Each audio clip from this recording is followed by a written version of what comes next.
सालों पहले एक नगर में एक बुद्धिमान राजा राज करता था। उसकी बुद्धिमानी और होशियारी की चर्चा दूर दूर तक थी। राजा कभी भी बिना सोचे समझे कुछ नहीं करता और न ही किसी आरोपी की बात सुने बिना उसे सजा सुनाता था।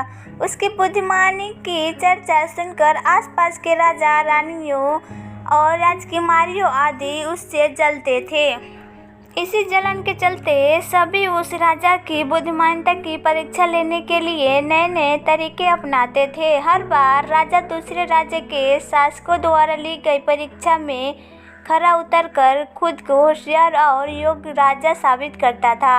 एक दिन राजा की परीक्षा लेने के लिए एक राजकुमारी आई।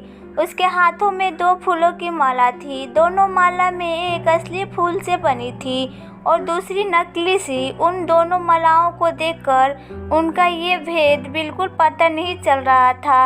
इसी वजह से राजकुमारी ने राजा के सामने दोनों मालाएं रख कर पूछा, हे राजन, अगर आप बुद्धिमान हैं तो बताइए कि इसमें से कौन सी माला असली है। राज दरबार में बैठे सभी दरबारियों माला को देखकर हैरान थे, क्योंकि किसी को समझ नहीं आ रहा था कि असली फूलों की माला कौन सी है। सभी इस सोच में थे कि राजा कैसे पता पाएंगे कि असली फूलों की माला कौन सी है।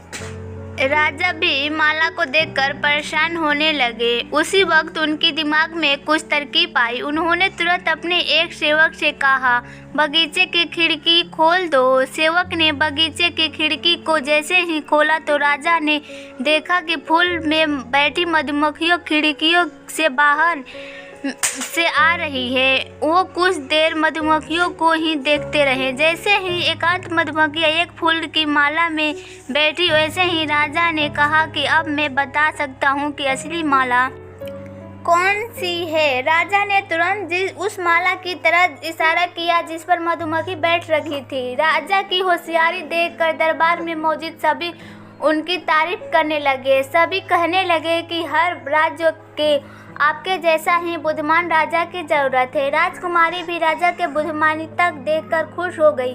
उसने भी बुद्धिमानता राजा के तारीफ में कुछ शब्द कहे और वहां से अपने राज की ओर निकल पड़ी।